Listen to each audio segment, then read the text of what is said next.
difundir con colegas esta actividad. Y bueno, en primer lugar, agradecerle mucho a la Universidad Nacional de San Luis por el espacio, por trabajar en la ampliación de los derechos y de la efectividad de la ley 27610, siempre se me dan vuelta los números, así que corríjanme.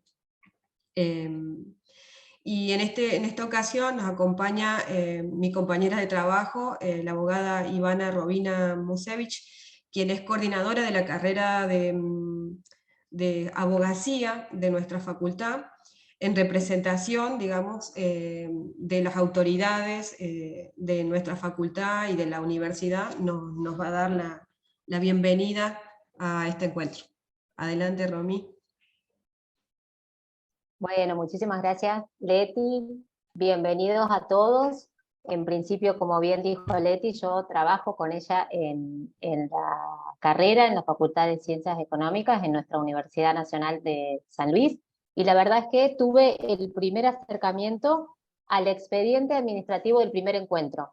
Y después, cuando empecé a mirar, dije, oh, acá hay derecho. Y nosotros, Leti, si bien es trabajadora social, ¿sí? Ella está en el Departamento de Ciencias Jurídicas y Políticas, y dije, qué bueno que un licenciado en trabajo social pueda hacer esta articulación, ¿sí? Y trabajar algo de derechos y de efectivización de derechos.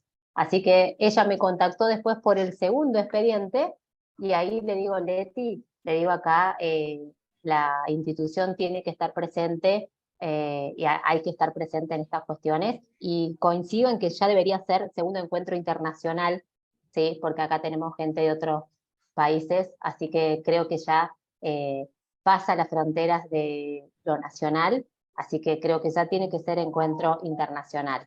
Y bueno, en principio felicitarlas porque sé que esto nace desde un proyecto de investigación donde Leticia está, y esto refleja la articulación que se hace entre la docencia y la extensión y el territorio, ¿sí? Y la investigación. Esto es donde las funciones de la universidad se ve reflejada en este encuentro y en el trabajo que Leticia está haciendo junto a ustedes.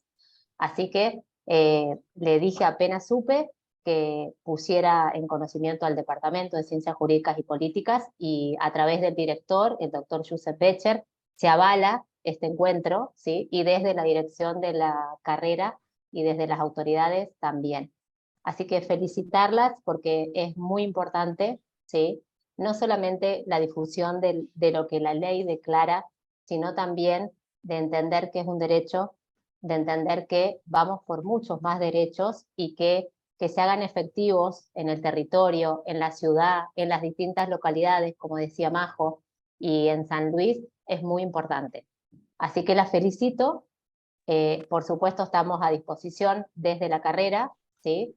Y las insto a que sigan, a que si necesitan de nuestra ayuda, de la interdisciplinariedad, vamos a convocar a otros abogados para que se sumen, ¿sí?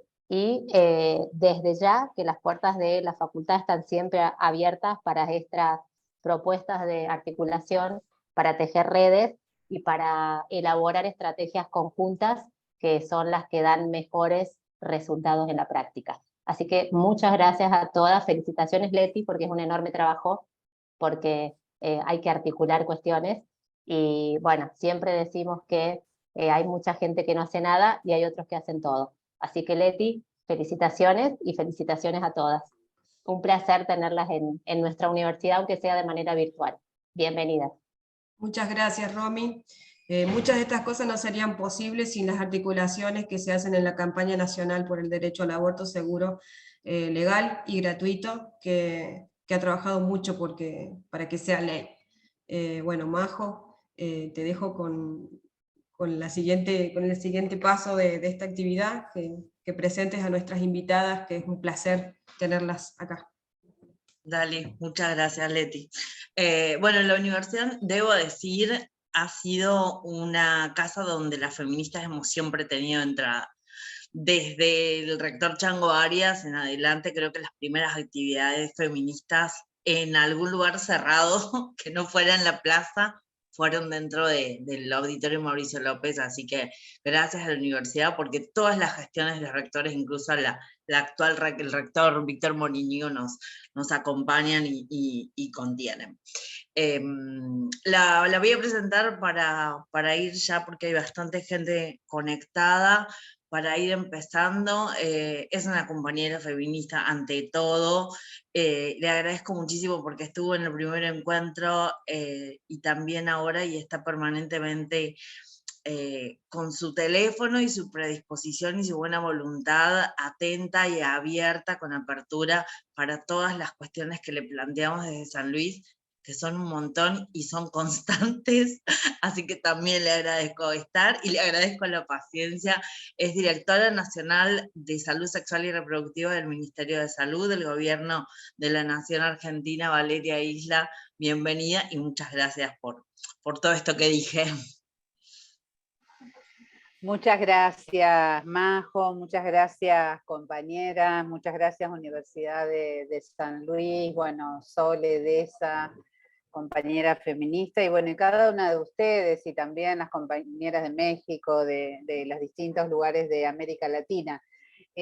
Hoy es un día para nosotros muy especial esta semana, ¿no? Por el 8M, pero además ayer la veía en una actividad en Tucumán a Sole de esa cerrando diciendo bienvenida producción nacional de mifepristona a la Argentina. Entonces, bueno, es un momento de mucha alegría, un gran logro que sin duda está en la agenda feminista hace mucho tiempo, así que, bueno, un gusto enorme poder estar aquí. Yo no sé si ya empiezo con lo que teníamos programado, bueno, entonces, en este encuentro, que sí es el segundo, para nosotros desde la Dirección Nacional del Ministerio de Salud, traigo por un lado el saludo de la ministra, de Carla Bisotti, de Sandra Tirado, que ellas acompañan también esta agenda feminista de salud sexual y reproductiva. Y yo quería destacar en este rato que tenemos para compartir, un minuto que pido que hagan un poquito de silencio acá, un segundo.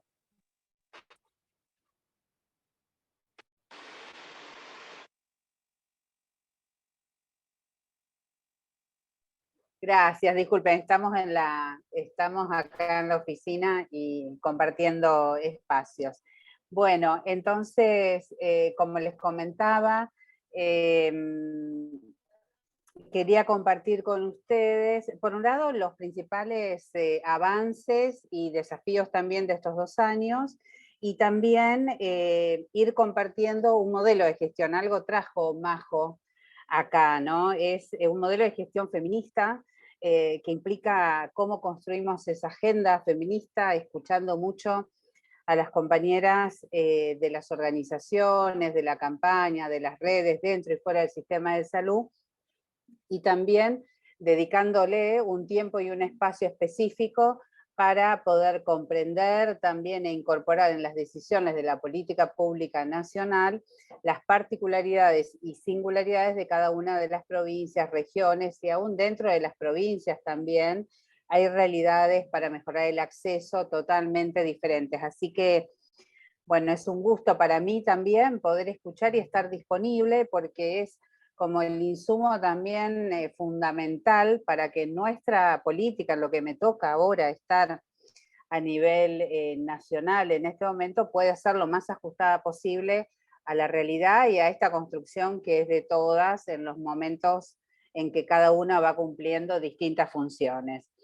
Entonces, cumplimos 20 años de la Ley de Salud Sexual y Reproductiva, el año pasado, y esto es un gran hito porque nos ha abierto también, nos ha permitido ir avanzando en la agenda y poder garantizar o comprender este continuo de derechos sexuales y reproductivos, tanto dentro como fuera del sistema de salud, con la agenda de los métodos, primero de corta duración, luego de larga, el DIU, los implantes, ampliación de la canasta, llegar a más de 5.500 centros de salud en todo el país. En el caso de San Luis, es una de las 3 provincias, junto con Cava y con Río Negro, que reciben directamente en el programa provincial, pero el resto del país está recibiendo en todos los efectores.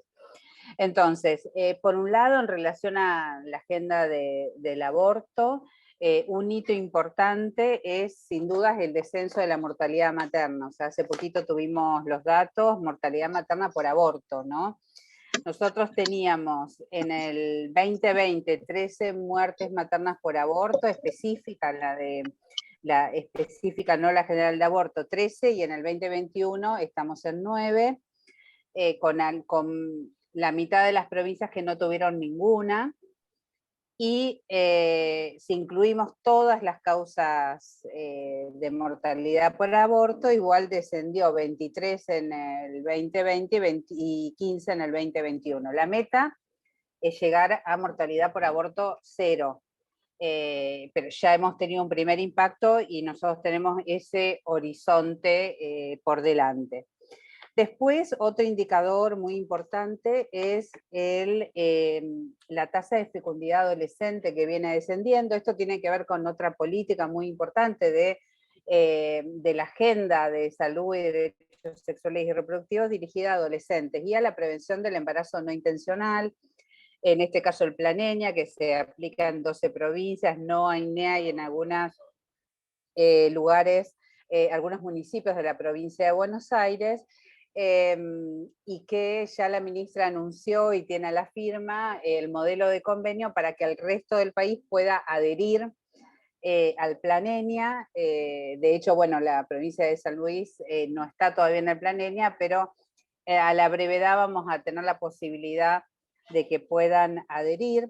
Lo cierto es que con la implementación del Plan ENIA, con equipos territoriales formados en derechos, con personas y con mucho feminismo también ahí, mucha articulación territorial, hemos logrado que la brecha entre las provincias que tenían indicadores más altos, que fueron sobre todo NOA y NEA, en embarazo no intencional y fecundidad adolescente, se acercaron al ritmo de descenso y tengan números parecidos al resto del país. Sin duda, estas otras provincias han tenido algunas políticas de incidencia, digamos, en el problema del embarazo no intencional. En el número global, digamos, tenemos que teníamos 4.7 en el año 2019, ¿no? Lo que es la tasa de fecundidad adolescente, y la tardía, ¿no? Pasó a 3.3 en 2020. La tardía es de 15 a 19 años, o sea, estábamos en el 2019 en 40.7 a nivel país y pasó a 30.3 en 2020 y en 27 por 1000, o sea, 27.0 en 2021, o sea, sigue descendiendo a nivel del país y como les decía, esa curva de descenso es muy parecida en todas las provincias. Esto es también un gran logro. Hay varias hipótesis, tenemos estudios cualitativos por delante para hacer.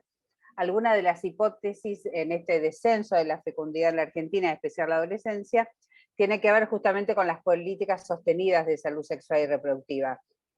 La dispensa y la disponibilidad de métodos anticonceptivos gratuitos, los 20 años de la ley, la incorporación de los implantes. Ustedes saben que estamos con implantes de una varilla, pero ya desde el año pasado hemos empezado a introducir en algunas provincias, y este año lo vamos a hacer para la totalidad del país, el implante de 2 varillas de la mano del Fondo de Población de Naciones Unidas. Esto nos va a permitir aumentar cobertura. Entonces, entre las hipótesis del descenso de la fecundidad adolescente están esta disponibilidad también de métodos y también el aborto con medicamentos, lo que pasó con la ILE y bueno, y lo que va pasando con la IBE también.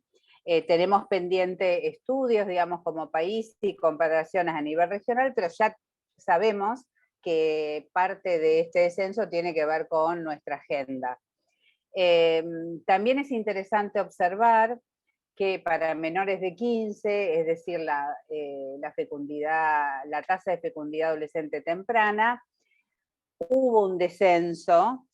Sin embargo, hubo un descenso en el 2020, que era creo que 0.7, y se subió en el 2021 a 0.8.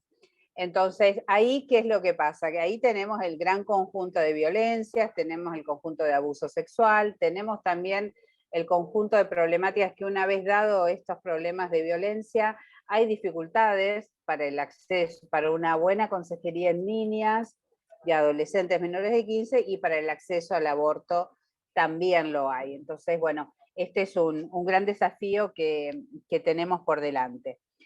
En cuanto a tipo de política, digamos, territorial, ya habíamos mencionado el Plan ENIA. Esto es importante también porque nos ha permitido un modelo de articulación, tanto con educación sexual integral, que sin duda dentro de la escuela, pero también con todas las otras iniciativas que hay, es clave, para, como bien dice el lema, digamos, de la campaña, y sabemos que en muchas provincias esto, o sea, más allá del discurso, hay una deficiente implementación, y hay provincias que la implementan, pero no con la perspectiva de derechos que planteamos desde nuestra agenda.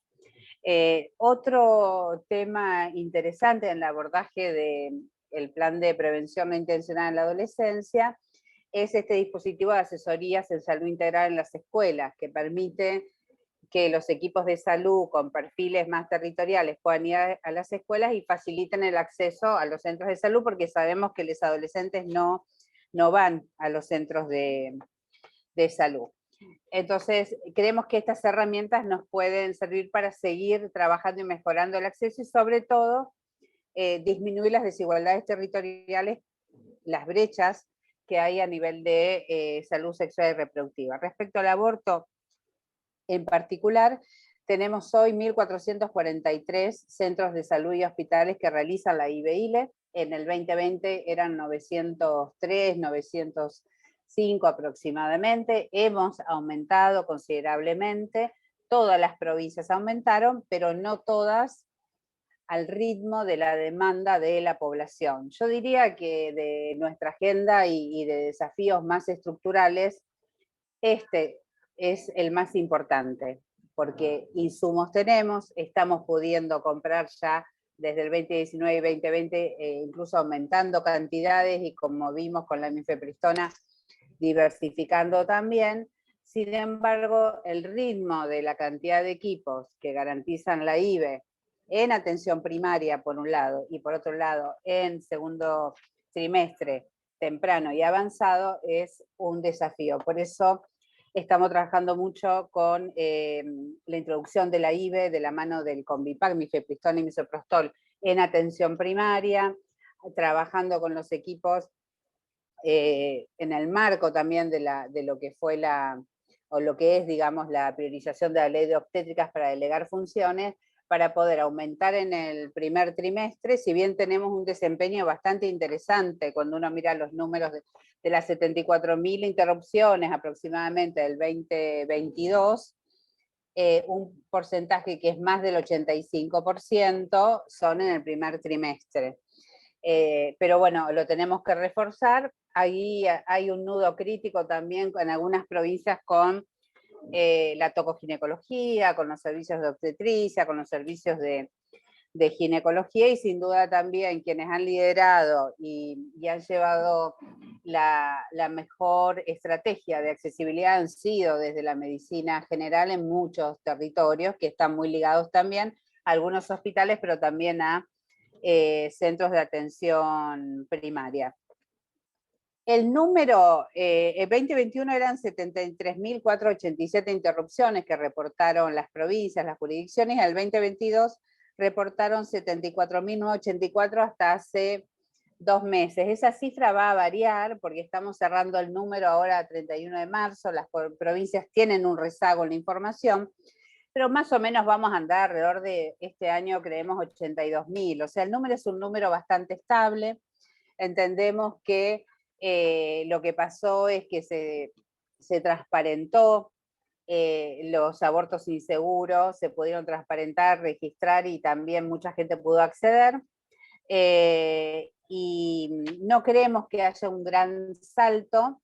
Quizás lo que sí estamos mirando con mucha atención es qué pasa con el acceso en el segundo trimestre temprano y avanzado, porque sabemos que ahí hay más barreras también, y puede haber un subregistro, y puede haber obstáculos también que todavía no han llegado a emerger en algunos lugares. Es decir, equipos que reciben a una persona con una gestación de semana 18 y estimulan o insisten en que no es posible la ILE, ¿no? Esto es algo que vamos trabajando también más artesanalmente, pero sabemos que sucede.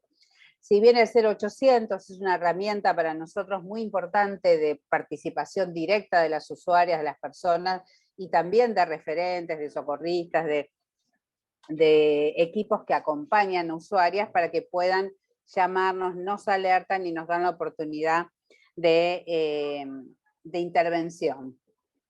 El otro tema más estructural es la articulación con el Plan Sumar. El Plan Sumar, como saben, tiene paquetes de cuidados, líneas de cuidado, y bueno, actualizamos toda la línea de IBI, posaborto, todo el trabajo también de la consulta posaborto, que no es el posaborto de hace por ahí 10, 15 años, sino también pensar un posaborto ligado a la autogestión también del aborto.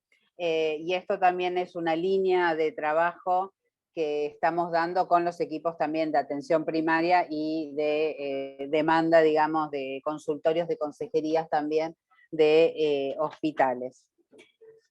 Otro tema importante ya, y para ir cerrando por lo menos esta etapa y abrir si quieren algún tipo de intercambio o consulta particular, es que actualizamos el protocolo IBE-ILE ahora fin del 2022, según las directrices de la OMS, que es muy interesante porque nos traen algunas novedades que estaban planteadas ya en el protocolo anterior y muchas de nosotras veníamos conversándolas, pero lo que hace ahora las directrices de la OMS es explicitarlas, por ejemplo, las tareas compartidas en el equipo, la autogestión, la figura de las acompañantes, en este caso para nosotros las socorristas, la importancia de la consejería en términos de espacio de autonomía y garantía de derechos y no como un obstáculo. También el tema reconoce mucho la importancia de eliminar la criminalización en el acceso al aborto. Bueno, hay algunos énfasis y explicitaciones muy, muy importantes, y también van a notar en algunas partes que ya avanza sobre distintas técnicas y tecnologías para lo que es segundo trimestre y segundo trimestre avanzado. Este es el panorama desde el punto de vista específico de lo que es la medicación. Nosotros el panorama que tenemos es el siguiente. Respecto al misoprostol, sabemos que ya el laboratorio Domínguez viene produciendo de producción nacional y abastece también al mercado, participa en licitaciones nacionales y provinciales, y también a obras sociales y prepagas. El LIF de Santa Fe también está con la versión vaginal, digamos, que ya tiene tránsito federal y ya hemos hecho convenio, nos han vendido a nosotros y han logrado venderle también a distintas provincias, entre ellas provincia de Buenos Aires, pero también creo Santa Fe, Ciudad de Buenos Aires, San Luis hizo algunas consultas también para poder comprarles. Entonces, ellos están ahora gestionando y estamos colaborando nosotros también con ADMAT para que les aprueben la versión, la oral, digamos, las tabletas orales de misoprostol, que son muy importantes también porque el LIF de Santa Fe está desarrollando la mifepristona, y este año, yo estuve hace un mes aproximadamente, y este año van a estar en condiciones, nos dijeron, de que les aprueben, o sea, de tener registro provincial, y luego van a hacer la presentación para lo que es el tránsito federal y que puedan participar en licitaciones. Están viendo si van a la versión con BIPAC, es decir, en una misma envase la mife, y una mifepristona y 4 misoprostol, o si van con la mifepristona, eso lo están definiendo. Y la novedad de ayer, antes de ayer, fue muy importante, con una producción nacional de mifepristona, la primera, Por un lado, pues realmente es la primera de la región, o sea, no hay otro país en América Latina que produzca mifepristona. Entonces eso nos abre todo un panorama más que interesante. Nosotros vamos a iniciar una compra de mifepristona específicamente para mejorar el circuito, para consolidar, para estimular también la industria nacional. Nuestra idea, nosotros estamos con un buen abastecimiento de medicación, con una cobertura hoy para gran parte también de este año, pero del año que viene, y tenemos planificación anual. Entonces, bueno, lo vamos a incorporar y seguimos con 2 estrategias que consideramos muy importantes. Una, el ciclo de donaciones que hace FOFeminista del Convipac. Este Convipac marca Medabón, nosotros lo armamos como una estrategia política también, en el sentido de que necesitábamos un producto que sea de países que tengan una alta vigilancia farmacológica, para que la ANMAT, cuando evalúe los lotes, cuando ingresaba al país y nos autorice para la distribución al nivel público, en los sistemas públicos, se pueda apoyar en esas agencias de seguridad. El Medabón se distribuye en Países Bajos, Inglaterra, por un lado. Y por otro también, era importante un producto muy sólido para evitar cualquier tipo de judicialización o problema o cuestionamiento también de distintos sectores también antiderechos. Entonces, hicimos un ciclo primero donación, en el medio usamos el mismo producto para comprarle al Fondo de Población de Naciones Unidas, para ir haciendo como unos precedentes y que las autorizaciones sean más rápidas. Cuando importamos este producto, lo que hace ANMAT es autorizar el lote específico para distribución y traza, digamos, y armamos la autorización y el seguimiento de esos lotes para el sistema público. Por eso también era muy importante esta aprobación del laboratorio privado nacional, porque si no, como ustedes saben, estamos en desigualdad frente a las obras sociales y las prepagas que no tenían dónde comprar la mifepristona. Así que, bueno, estamos en un nuevo estadio, un salto cualitativo en cuanto a la oferta de calidad de tratamientos, ligado siempre a la estrategia que en la Argentina es difícil, que es poder seguir introduciendo la MEU como opción en la autonomía del acceso al aborto a las mujeres y personas con capacidades gestar. Yo, si les parece, dejaría un poquito acá, planteé los principales temas para que ustedes se orienten a ver dónde, si nos queda un ratito. Yo creo que estamos ahí, creo que nos quedan 5 minutitos, o un poquito menos, dirán las coordinadoras, para ver dónde quieren que hacer énfasis. Ahí yo compartí algunos materiales para que puedan poner a disposición último protocolo y el tratamiento combinado de MIFE y de MISO, también un folleto que hicimos hace poco. Bueno, muchísimas gracias, Valeria.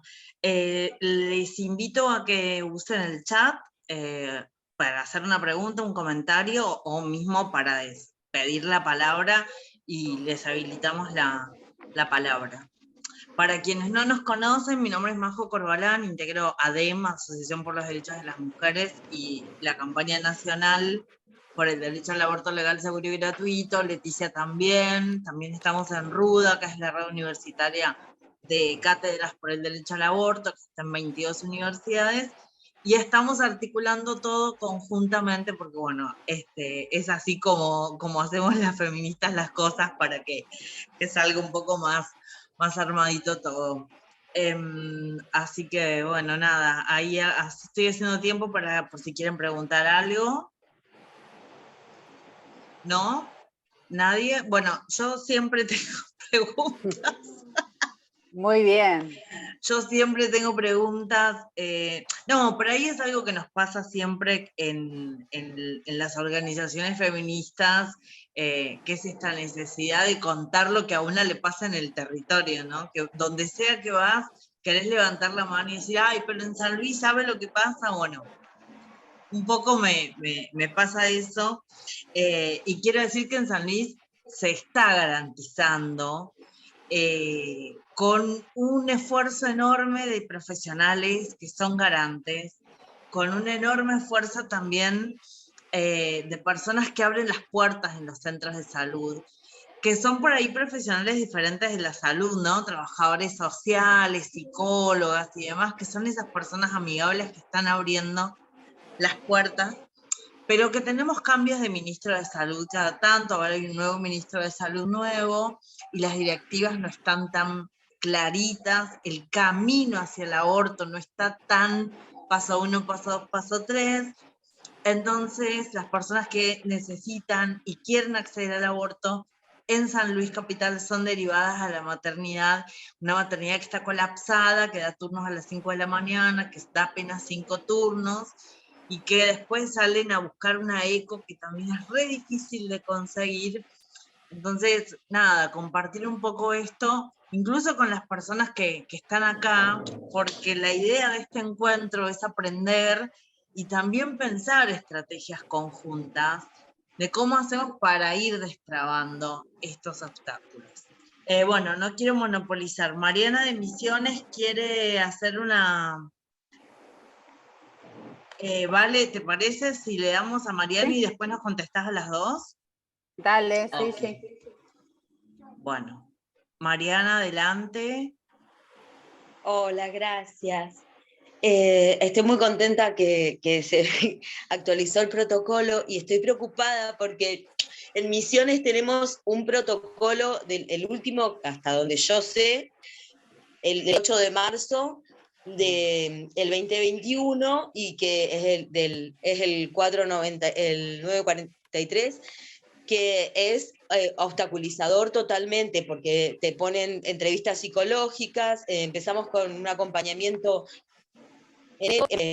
no sé, el 20 de enero nos llamaron, y acá estamos, la semana pasada todavía no había podido acceder a la interrupción, y nos impresionó porque era una chica que ya había pedido ligadura de trompas, que había muy, muy difícil, y se la dieron, y en el parto del segundo hijo, que tenía cesárea programada,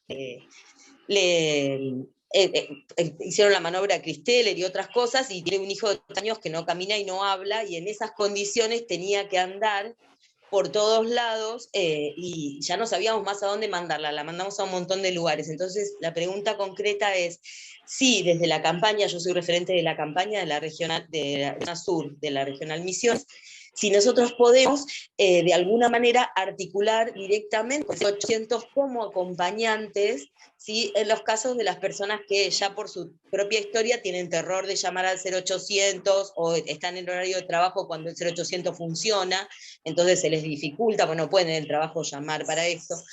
Nada, esa era básicamente la inquietud. Y si puedo con el protocolo obstaculizador de Misiones, porque los que peor la están pasando son las mías, sobre todo en el materno infantil de Misiones, que está semi-privatizado, que es el hospital de mayor complejidad. Sí, Mariana, empiezo por lo último que comentaste. La respuesta es sí, por supuesto ustedes puedan acompañarnos, nos interesan que acompañen.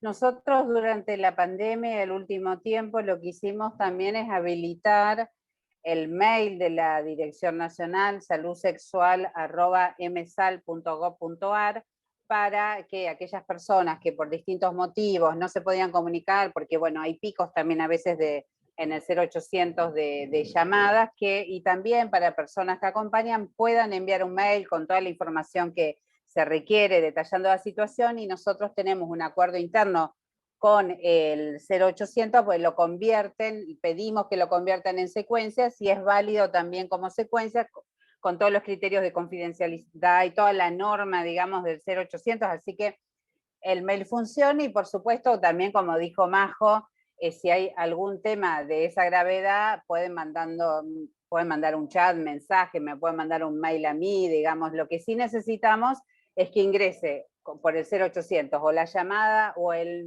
mail. ¿Por qué? Porque eso nos da la herramienta institucional para poder priorizar la garantía del derecho de esa persona frente al federalismo, porque las provincias o las autoridades o los políticos o las políticas te dicen, en mi provincia la gobernanza sobre el sistema de salud la tenemos nosotros, no te metas en el hospital, no te metas en tal lugar. Ahora, hemos logrado como feministas, con mucha gente que ha luchado por esta, que el 0800 es una institución tal que si ingresa, nadie nos cuestiona el federalismo, está primero la garantía del derecho. Entonces, por eso es muy importante y nos permite activar un montón de mecanismos institucionales, de gestión, legales, hablar con quienes sea necesario. Así que primero eso sí nos interesa y nos interesa que acompañen, por supuesto. El segundo tema de protocolo, sí, estamos trabajando con las provincias para que no armen protocolos aparte, sino la figura es que adhieran al protocolo nacional. Estamos esperando que el 2022 se apruebe por resolución de la ministra, que va a ser en breve, está con su circuito administrativo, pero igual ya está publicado. Y luego lo que sí trabajamos con las provincias y consideramos que es muy importante, en base a lo que decía la compañera Majo y decís vos, es, bueno, ¿cuáles son los procesos de atención para acceso a la IBI? Es la etapa en la que estamos, mucho más cualitativo. ¿Cuáles son los efectores, los equipos? ¿Cuántas veces va una persona al sistema? Porque hemos detectado también en algunos casos que por ahí garantizaban el acceso, pero para una IBE y acceder a medicación tenía que estar pasando por el sistema 5 o 6 veces, que también eso habla de la calidad, digamos. Entonces, estamos en ese proceso. En el caso de San Luis, yo creo que quizás podemos pensar alguna estrategia específica con los equipos que garantizan, quizás conversar, o sea, pensar cómo hacemos participativamente una agenda de trabajo que podamos luego generar un ámbito con la provincia, pero quizás con un nivel más detallado, más puntual, más concreto de estrategias en lo que son los procesos de atención, fortaleciendo a quienes garantizan el derecho y pensando también en los circuitos de las usuarias. Hay provincias como la provincia de Buenos Aires que logró el año pasado publicar, ya tiene publicado todos los efectores, los horarios, etc. Es un camino a llegar, porque tiene su pro y su contra, pero me parece que en San Luis podemos trabajar en ese sentido y estoy abierta más allá de este espacio para que construyamos algún espacio de reunión periódica para pensarlo también y armarlo. Creo que no me quedó, eran esas, ¿no? Las 3 preguntas. Sí, muchísimas gracias. La doc. Ahí está, gracias Majo. Sí, era puntualmente, primero saludo a Jimena, creo que está con Leti. Hola Jime, también otra docente de la casa, así que bueno, buenísimo que se sume Jime. Básicamente era hacer un aporte. Ustedes hablaban de los protocolos y de la implementación de los protocolos.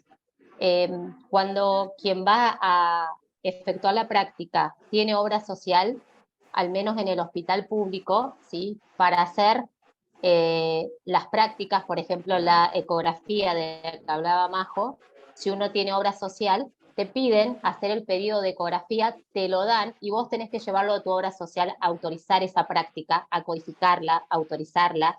Y digo, al menos en nuestra obra social, que es una dirección de la obra social, que funciona con un régimen totalmente distinto al de las obras sociales sindicales, pasa tanto con DOSPU como con DOSEP, que hay muchos empleados de la provincia, ¿sí?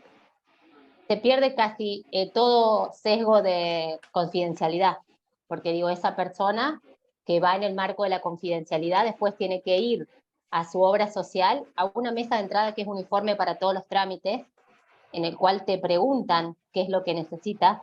Digo, hay que verbalizarlo frente a otros. Quienes tenemos siempre, digo yo, por ahí los pies bien puestos sobre la tierra, no hay problema, pero digo, no somos todos iguales, no todos somos de la misma forma, ¿sí? Y volver a hacerlo en el hospital cuando uno ya dice que tiene obra social porque quiere colaborar con el sistema y dice, no, que me lo descuenten a mí. Pasa esto y tenemos muchos casos de gente que me dice, sí, yo fui, pero no voy a la obra social, prefiero esperar o prefiero irme a San Luis Capital, y eso ya es poner el viaje, la plata, el transporte, porque digo, todo esto, si yo tengo obra social, colaboro con el sistema y quiero pagarlo, el porcentaje que corresponde, porque entiendo que la salud pública es para quien, o debo darle prioridad a los turnos a aquel que no tiene la posibilidad de tener obra social, ¿sí? Sin embargo, el mismo sistema, eso es una obstaculización, porque eso después son mis compañeros, al menos en el caso de quienes trabajamos en la universidad, son mis propios compañeros los que van a ver estas prácticas que van a autorizar, ¿sí? y uno queda expuesto, como siempre digo. Si bien las reuniones de consejo directivo de nuestra obra social son solamente con los miembros, los expedientes administrativos pasan por muchas áreas. Y digo, esta confidencialidad que el sistema propone, en la práctica muchas veces lleva a que haya una mayor exposición. Y creo que mucha gente recurre nuevamente a la vía informal para no tener que pasar por toda esta situación frente a los pares.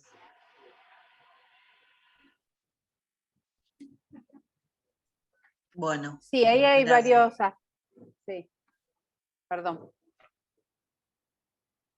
No, decía que ahí hay varios aspectos. Por un lado, sí, las obras sociales universitarias no están reguladas no están reguladas por la superintendencia, y nosotros estamos en una mesa de seguimiento con el área de defensa del consumidor, que está haciendo algunas acciones puntuales.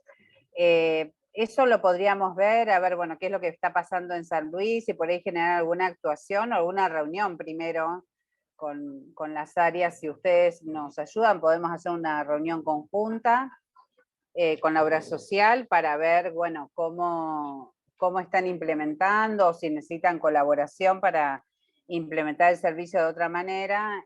Acá está Sole, así que todo el tema de confidencialidad lo podrá dar mejor ella. Lo que sí, nosotros estamos priorizando que trabajamos en nivel para el acceso al aborto macro y micro, es decir, si ya la persona, el usuario, está en el sistema público, a 2 años de sancionada la ley, queremos garantizar el acceso más allá de la cobertura que tenga. Por eso en la medicación, incluso no tenemos tope, no es que el sistema público le puede mandar cajas de medicación a la obra social, eso no, pero sí, si atiende a una usuaria, le puede brindar cobertura. O sea, nosotros no ponemos restricciones de cobertura en este momento de implementación de la ley. Quizás más adelante sí, no es lo mismo que con el implante, por ejemplo, subdérmico, que es un insumo caro anticonceptivo, y muchas obras sociales hacían una transferencia, o sea, no invertían, no pagaban y mandaban a todas las usuarias al público. Bueno, eso no, porque es otra estrategia y hace más años que estamos. En el caso del aborto, dado el carácter de la prestación, lo que decimos es, bueno, llegó al sistema, o incluso nos entra una demanda o un pedido por el 0800 que tiene cobertura y la superintendencia no puede intervenir tan rápido, garantizamos la práctica en el sistema público y después hacemos el reclamo o hacemos la estrategia política. Lo que tendríamos que ver en particular es este caso, analizarlo para hablar con la provincia, a ver, bueno, cómo es el tema de las ecografías, que entiendo que es lo que está obstaculizando. Perdón, tengo entendido que también se pide electro, en el caso de que tenga que ir a quirófano, piden ecografía y electro. Entonces esas dos prácticas son las que normalmente requieren autorización. O muchas afiliadas que van al hospital y le preguntan, ¿usted tiene obra social? Sí, bueno, entonces tiene que ir a su obra social. Digo, no es que le permitan atenderse en el hospital público si tienen obra social. Ese por ahí es un inconveniente importante. Claro. Y respecto de lo de reproducción, el año pasado desde la obra social se sacó una nueva normativa, una nueva ordenanza de los sistemas de protección, de prevención, ¿sí? Y fue muy difícil poner en la ordenanza todos los métodos, porque las obras sociales entendían que era un gasto, una demanda muy grande, y ellos lo que aducen, al menos las obras sociales universitarias, y también en el caso de DOCEP, es que ellos se financian con el aporte de los docentes. Entonces, si nuestro sueldo no sube, ellos se les hace, desde el punto de vista del balance, se les hace muy antieconómico. Y nosotros tuvimos que pelear un montón esta ordenanza para que estuviera el tema de los implantes, para que se tuviera en cuenta aquellas mujeres que tienen alguna posibilidad de sufrir endometriosis. De hecho, acá hay un programa de la universidad que trabaja eso y que ha presentado una propuesta de legislación, que dio un curso de posgrado sobre endometriosis para poder tener el dispositivo intrauterino distinto al que cualquier otra mujer puede tener. Digo, es una lucha importante y constante que hay que estar haciendo entender, cuando a veces quienes están en la misma mesa son hombres. Y digo, es difícil Es difícil Bueno, porque eso nos pasa siempre. es Nos pasa complicado. siempre porque hemos impulsado reuniones con el jefe de DOCEP, porque el año pasado no teníamos módulo de aborto en la obra social del Estado y se consiguió este año a través de reuniones de incidencia. Hemos impulsado, ahora estamos con un pedido de audiencia iniciado con el nuevo ministro de Salud, que esperamos que sea muy prontito ahí entre la campaña por el aborto legal y el ministro. Esperamos también avanzar en esas cuestiones y también tenemos un pedido iniciado con la superintendencia de obras sociales y mutuales, así que bueno, nada, vamos a ir ahí como articulando. Son Buenísimo. las 15:58, entonces quiero preguntarles esto, si les siento como un ruidito ahí. Preguntarles esto, si hacemos 2 minutos de apagar cámaras y de tomar agua, si alguien quiere hacer pis o estirar un poquito y empezamos con Soledad de esa, ¿les parece? ¿Sí? ¿Están con ganas de Ya, eso? pero Seguimos derecho. yo aprovecho, Majo, para ir despidiéndome, me la pierdo. Bueno, van a estar grabando, así que, bueno, va a ser un placer escucharla, a la compañera Sole, pero voy a seguir con mis actividades, así que yo me despido ahora y después cuando volvemos ya no estoy, pero sigamos con esta agenda, estoy disponible y las dejo en las mejores manos, sin duda. Muchísimas gracias de nuevo, Valeria, por estar. Un abrazo enorme. Gracias. Bueno, Gracias. compañeras, hagamos eso, tomémonos aunque sea 2, 3 minutitos para descansar, la que quiere ir a ponerse una agüita para el mate, algo, y venimos para la segunda parte, así la virtualidad no nos ataca la cabeza. No nos estresamos tanto. Bueno,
Bueno, vamos volviendo. Vamos prendiendo las cámaras, la que tenga ganas, la que quiera, que está bueno mirarnos por ahí. A mí me da que cuando yo hablo miro las caras de la gente a ver cómo qué onda, si me está poniendo cara de ¿qué dice esta? O me está poniendo cara de claro, sí, estoy de acuerdo. Si quieren, ¿no? Si quieren. Pues sobre todo porque Sole de esa nos va a hablar como de una parte súper importante que es el marco normativo. Y yo sé que por ahí en personal, efectores y profesionales de la salud, esto genera temor, ¿no? De qué voy a hacer que me va a hacer perder la matrícula o me va a hacer quedar sin laburo. Esto nos lo han dicho mucho, entonces queríamos que en la primera clase ya descartáramos todos esos miedos hablando de el aborto es un derecho y hay que garantizarlo. Así se llama la clase de hoy. Como más claro, imposible. Y a Marce le digo, Marce en nuestro Instagram, Aborto Legal SL, y también en nuestro Facebook, campaña Aborto Legal SL, y en todas las redes, tenemos en todos lados cómo acceder al aborto en San Luis, que hay que llamar, hay que mandar un WhatsApp al programa de salud sexual y reproductiva, y el programa de salud sexual y reproductiva debe derivar a todos los centros de salud, y los centros de salud garantizar el acceso, si es necesario, a la ecografía y a la medicación de misoprostol. No se hace con intervención quirúrgica el aborto. Pero si querés, en un ratito te pasamos por un mensaje privado ese textito que siempre estamos mandando desde las líneas de acompañamiento. Bueno, Leti, ¿ya está con el mate listo? ¿Ya está? Bueno, la vamos a saludar. Soledad Esa es abogada feminista, activista histórica, fundadora de la campaña nacional por el derecho al aborto legal, seguro y gratuito. Es una amiga. Cuando vinieron los antiderechos a San Luis a querer declarar inconstitucional la ley, salió la Fundación Mujeres por Mujeres con la espada a defender junto con ADEM y la campaña La Ley en la provincia, y nos fue recontra bien, así que es una amiga de la campaña y le damos muchísimas gracias. Bienvenida, Soledad Esa, ¿cómo estás? Muchísimas gracias, Majo. La verdad que para mí es un placer este espacio, no solamente porque es de la campaña, porque es de RUDA, sino también porque me parece que empezar a lograr los avales académicos para este tipo de charlas tiene mucha importancia. Eso nos saca del closet activista, donde se cree muchas veces que las que militamos o activamos por el derecho a decidir somos solo militantes, ¿no? Y si algo creo que ha demostrado el activismo feminismo por el derecho a decidir es que no solo tenemos las credenciales, no solo tenemos los papeles, sino además hemos tenido la ética de defender el derecho a decidir con argumentos basados en la evidencia científica y con argumentos del derecho, y sobre todo sin trastocar el derecho y hacerle decir lo que el derecho no dice, ¿no? Me parece que ahí está la ética más fuerte. Yo, si me permiten, quería empezar con un videíto como para que nos imaginemos de qué hablamos cuando hablamos de obstáculos, de barreras y demás. Voy a compartirlo ahora. Esperen que...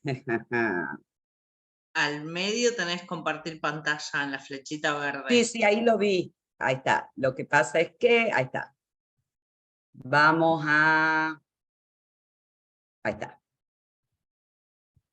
¿Lo ven? ¿Lo ven? No, te seguimos viendo a vos. Tenés que poner compartir pantalla, compartir ventana. Sí, a ver otra vez. Espera. Yo creo que varias necesitamos una pandemia más para aprender alguna cosa. Sí, te juro.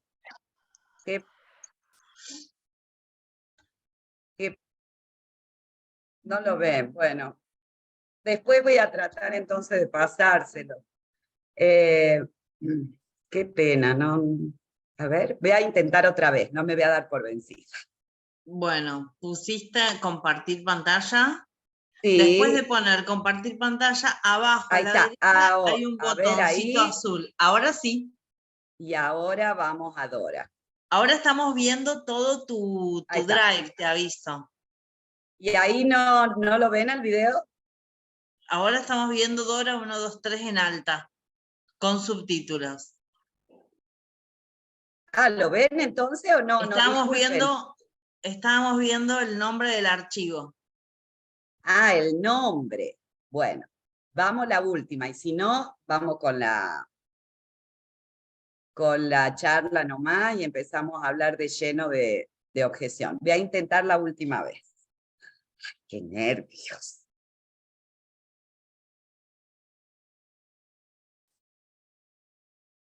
Ahí. Y ahora, ¿a dónde la tengo a mi Dora? Ahí la ven. Sí. Y ahí. Y si yo lo abro, ahí, ¿no?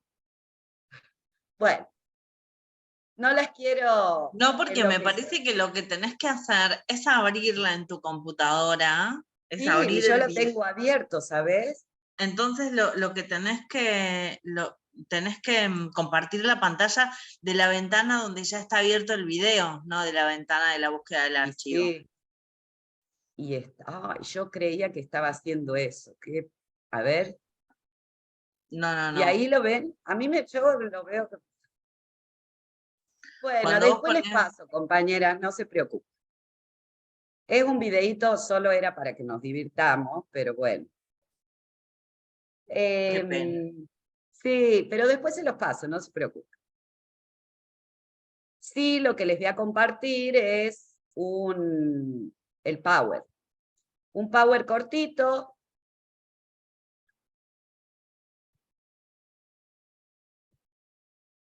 Ahí sí lo vemos. Al Power sí, ¿verdad? Sí. Bien. Bueno, nosotros vamos a ver ahora el marco normativo, vamos a hablar de objeción de conciencia y vamos a hablar de atención sanitaria.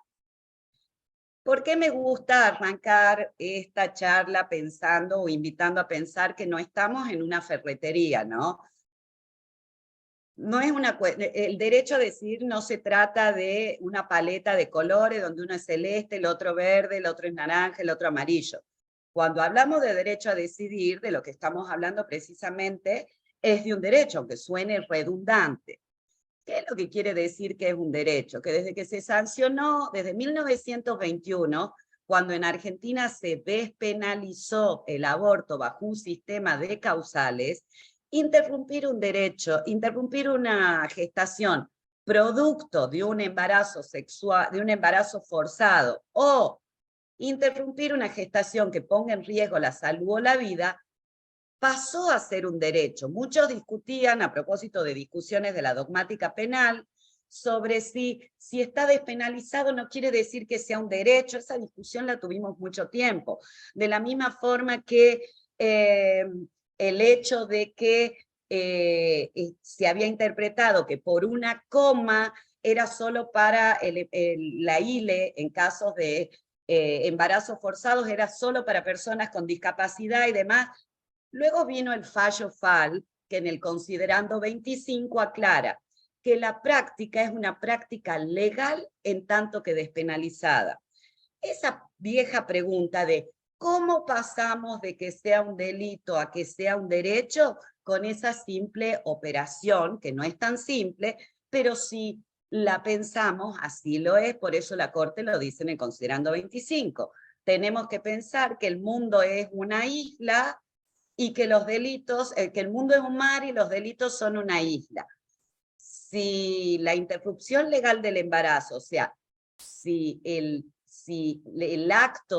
aborto en caso de violación o el aborto en caso de riesgo para la salud o la vida no es un delito, pasa automáticamente por el artículo 19 de la Constitución y el principio de legalidad y de reserva a ser un derecho. ¿Por qué pasa a ser un derecho? Porque al ser una opción legal y al inscribirse esa decisión autónoma en el marco de un Estado que garantiza el acceso a la salud en los tres subsectores, público, privado y de obras sociales, el derecho a decidir no podría... Ahí leen. no es como suena. Gracias, Shakira nos pone más las pilas. El derecho a decidir, ese derecho que se inscribe en la autonomía, para muchas y muchos sería inaccesible si el Estado no asegura el correlato de la autonomía, que es la prestación médica lícita, para garantizar ese derecho a decidir. Entonces, frente a la pregunta, ¿cómo se pasa de ser un delito a ser un derecho? Así, cuando se despenalizan ciertas acciones y esas acciones exigen del Estado el derecho a la salud, es que tenemos un derecho. Lo mismo pasó en el año 2020 con la interrupción voluntaria del embarazo. ¿Qué es lo que hizo la ley 27610? No solo despenalizó el derecho a decidir interrumpir un embarazo sin la necesidad de dar ninguna explicación hasta la semana 14 incluida, sino que además legaliza ese derecho. ¿Qué quiere decir? Que al igual que ocurría con la ILE, donde el Estado tenía que garantizarle en los 3 subsectores públicos, privados y de obras sociales, con la IBE ocurre exactamente lo mismo. Y volvemos ahí a la paleta de colores. No importa la cosmovisión personal, ética, moral o religiosa que el efector tenga. No importa la cosmovisión moral, ética o religiosa que tenga el ministro o la ministra de Salud. No importa la cosmovisión moral, ética o religiosa que tenga el gobernador o la gobernadora de cualquier provincia.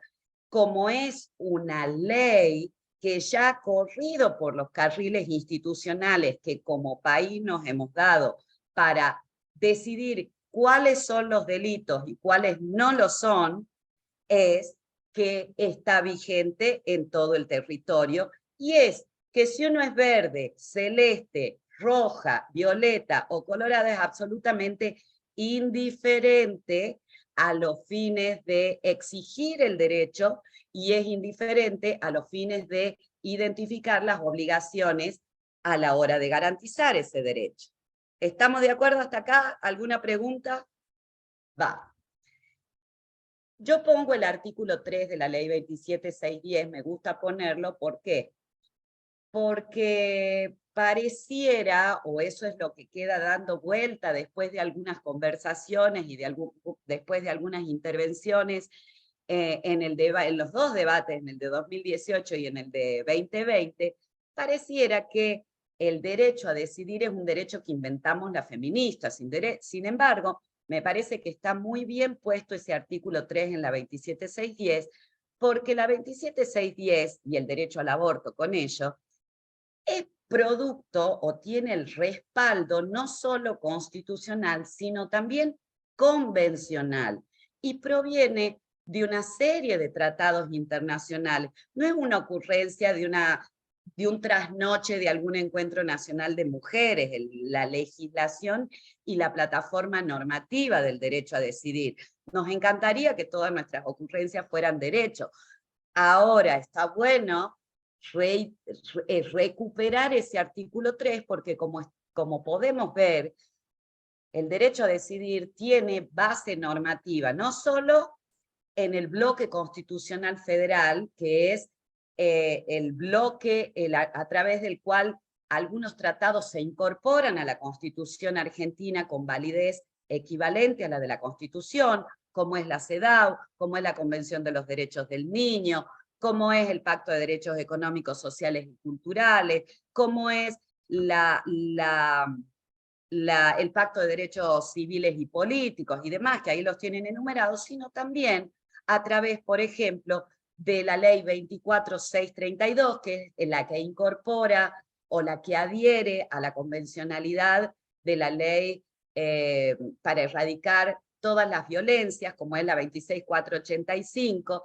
Digo, porque a veces nos gustan ciertas plataformas o nos resultan intuitivamente más afines, por ejemplo, a la hora de reclamar la erradicación y la prevención de los femicidios, pero nos olvidamos que la ley, por ejemplo, 26485, incluye dentro de su normativa las violencias en la atención sanitaria, y las incluye específicamente en el artículo 6, inciso E y D, cuando habla de la violencia obstétrica y la violencia contra la libertad reproductiva, e incluye expresamente la atención de abortos y la posibilidad de violentar, y con ello identifica como violencia obstétrica el trato cruel, inhumano y degradante en la atención obstétrica de abortos, sean provocados o naturales, sean legales o no, expresamente en el decreto 1011/10.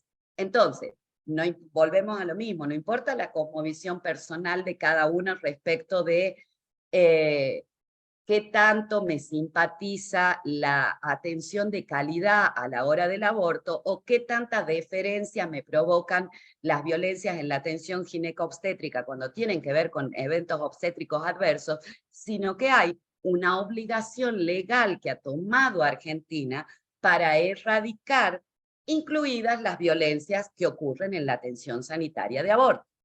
Eso lo quiero dejar en claro porque eso estaba vigente desde antes de la 27610, porque no se olviden ustedes que cuando adherimos, por un lado, cuando adherimos a la Convención Americana para la Erradicación de todas las formas de violencia, que es la Belém do Pará, eso es en el año 1996, pero la ley 26485 es del año 2012, o sea que, 2009, perdón, o sea que ya tiene como 15 años. Aunque la 27610 incorpore la necesidad de erradicar las violencias, lo que les quiero decir es que ya había una deuda de 13 años legal con esa necesidad de evitar las violencias en la atención de aborto. Se habla un poquito de protocolos, por eso me parecía importante hacer esta aclaración. Independientemente de lo que diga el protocolo, los estándares de derecho salen de las leyes, tienen una plataforma constitucional, convencional y legal. El protocolo es una hermosa idea que sale del fallo FAL, donde dicta las exhortativas, pero la verdad que no quiero decir los protocolos no me importan, pero la verdad es que según la resolución 1606/06 del Ministerio de Salud de la Nación, los protocolos son una estandarización de buenas prácticas clínicas. No nacen de allí derechos, y como de allí no nacen derechos, allí tampoco se pueden restringir derechos, porque Argentina no es una confederación donde cada provincia va a hacer lo que quiera. Porque además, el Ministerio de Salud de Nación, cuando estandariza buenas prácticas, lo hace, como si ustedes van y leen esa resolución van a comprobar, lo hace para reducir los costos de las respuestas diferentes de los efectores de salud frente a las mismas situaciones. O sea, tiene una razón económica, tiene una razón financiera que les diría que es defensiva para el personal de salud. Nos han hecho creer equivocadamente que los protocolos nos convienen a nosotros. Los protocolos le convienen al personal de salud. Ojo ahí con esa trampa liberal de pensar que una vez que se sanciona una ley, estamos liberadas a lo que cada provincia haga respecto del protocolo, o peor, que depende nuestro acceso al derecho a la salud de lo que diga un protocolo. Fíjense ustedes el absurdo que resultaría de que el acceso a la salud dependa de un protocolo. Por ejemplo, si necesitaríamos un protocolo para hacer una apendicectomía, un montón de gente se moriría de una peritonitis. Entonces, digo, vamos a empezar a poner las cosas en claro porque nos encanta el protocolo cuando el protocolo dice lo que queremos. Después, cuando se judicializa el protocolo, como ocurrió en Córdoba durante 7 años, creemos que no existe el derecho a decidir en Córdoba. Es parte de las rediscusiones que nos proponen los conservadurismos liberales cuando nos hacen caer en trampas regulacionistas o en trampas de regulaciones. No tenemos que perder de vista siempre, como digo, que los protocolos les convienen al personal de salud. ¿Por qué? Porque cuando vayan a estar judicializados de alguna forma y se evalúe su buena o mala praxis a la hora de dar respuesta a una IBE o a una ILE, ¿qué es lo que va a hacer el juez? Va a leer el protocolo. Pues si no tiene protocolo, lo va a interpretar como la sana crítica le indique, con las normas usuales de la mala praxis. ¿Para qué está el protocolo? Para marcar los límites de una buena o mala praxis. Ahora, no sale de ahí un derecho, y sería un absurdo pensar que si de allí no sale un derecho puede salir una restricción. Digo, eso es algo que lo tenemos que tener bien clarito, ¿no? Luego, iba a hablar de objeción de conciencia. Antes, como salieron algunos temas, me voy a detener un poquito en cuáles son los estándares de atención o los estándares de calidad de atención. ¿Por qué les quiero señalar esto? Porque hasta que salió la 27610, hicimos todo un trabajo para inscribir esa consulta de salud en el imaginario sanitario dentro de los estándares legales y de calidad de cualquier consulta de salud, que era la que fijaba la ley 26529 de los derechos de los pacientes. Entonces, hace ya mucho tiempo, la ley es de 2012, hace ya por lo menos 10 años que veníamos diciendo, la consulta de salud, como involucra una prestación médica lícita, tiene derecho a los mismos derechos que garantiza el artículo 2 de la 26529. ¿Cuáles son?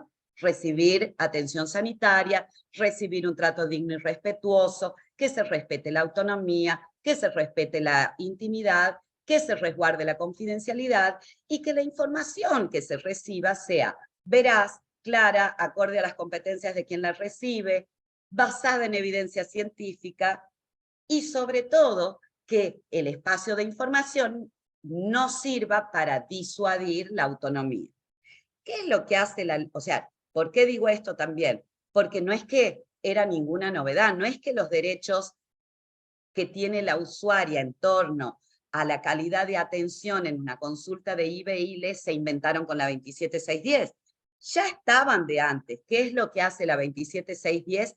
Recoge esos estándares de la 26529 y los aplica específicamente en la consulta de salud. Entonces, ¿qué va a decir? Es necesario que se respete la autonomía. ¿Qué es el respeto de la autonomía? Es el respeto a la decisión libre y autogobernada de la paciente respecto del derecho a decidir. Toma parte de lo que veníamos diciendo las feministas, entonces dice, ojo, cuando hay injerencias de tercero, no se respeta la autonomía. Entonces, visibiliza el tema de las injerencias indebidas de tercero. Cuando habla de confidencialidad y de intimidad, ¿qué va a decir? Ojo, que la consulta está protegida. No está protegida los datos, la historia clínica y la información. Eso también ya estaba en la ley. Cuando habla de autonomía, va a hablar también específicamente de la autonomía progresiva. Vaya acá otra novedad. La autonomía progresiva no la inventamos las feministas. La autonomía progresiva, que es la posibilidad de decidir que tienen niños, niñas y adolescentes los tratamientos médicos, no sale de la 27610, sale del Código Civil y Comercial de la República Argentina, artículo 26. Que se hayan notificado a algunas personas que existía la autonomía progresiva, ese es otro tema, pero que no la inventó la 27610, no la inventó la 27610. No la inventamos las feministas tampoco. Hago estas aclaraciones porque luego del debate aparecieron cosas como, claro, un adolescente puede decidir abortar, pero no puede tomar bebidas alcohólicas. Y bueno, sí, la verdad es que es la vigencia de la ley. Luego podemos ver si nos parece mal o no. Pero eso no lo inventamos las feministas, ni se inventó con la 27610. Cuando la ley 27610 habla de confidencialidad e intimidad, recoge los mismos estándares, ¿no?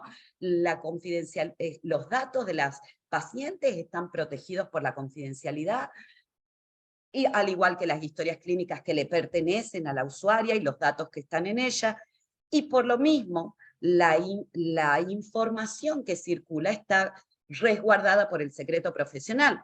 Tampoco lo inventamos nosotras. Eso está en todos los códigos de ética. Les diría que está en el juramento hipocrático, la obligación de no revelar el secreto respecto de lo que conoce un profesional de la salud en el marco de la atención sanitaria.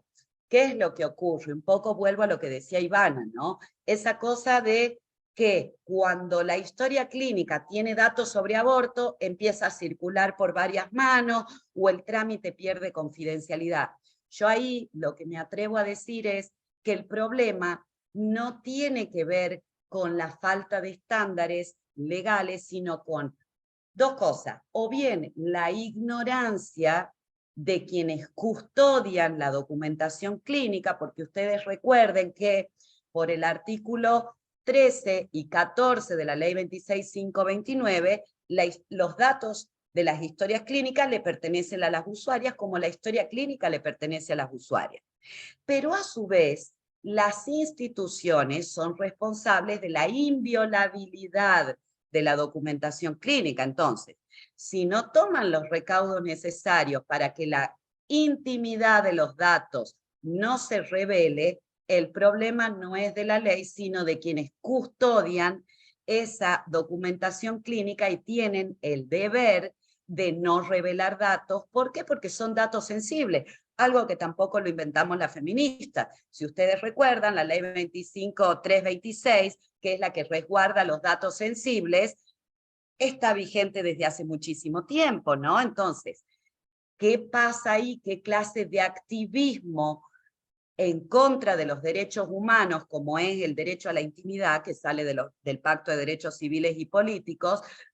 ¿Qué clase de activismo en contra del derecho a la salud, emparentado con la intimidad, que hay detrás de ese activismo, que revela indebidamente datos, o lo que es lo mismo, deja de custodiar el secreto profesional en torno a datos frente a determinadas consultas?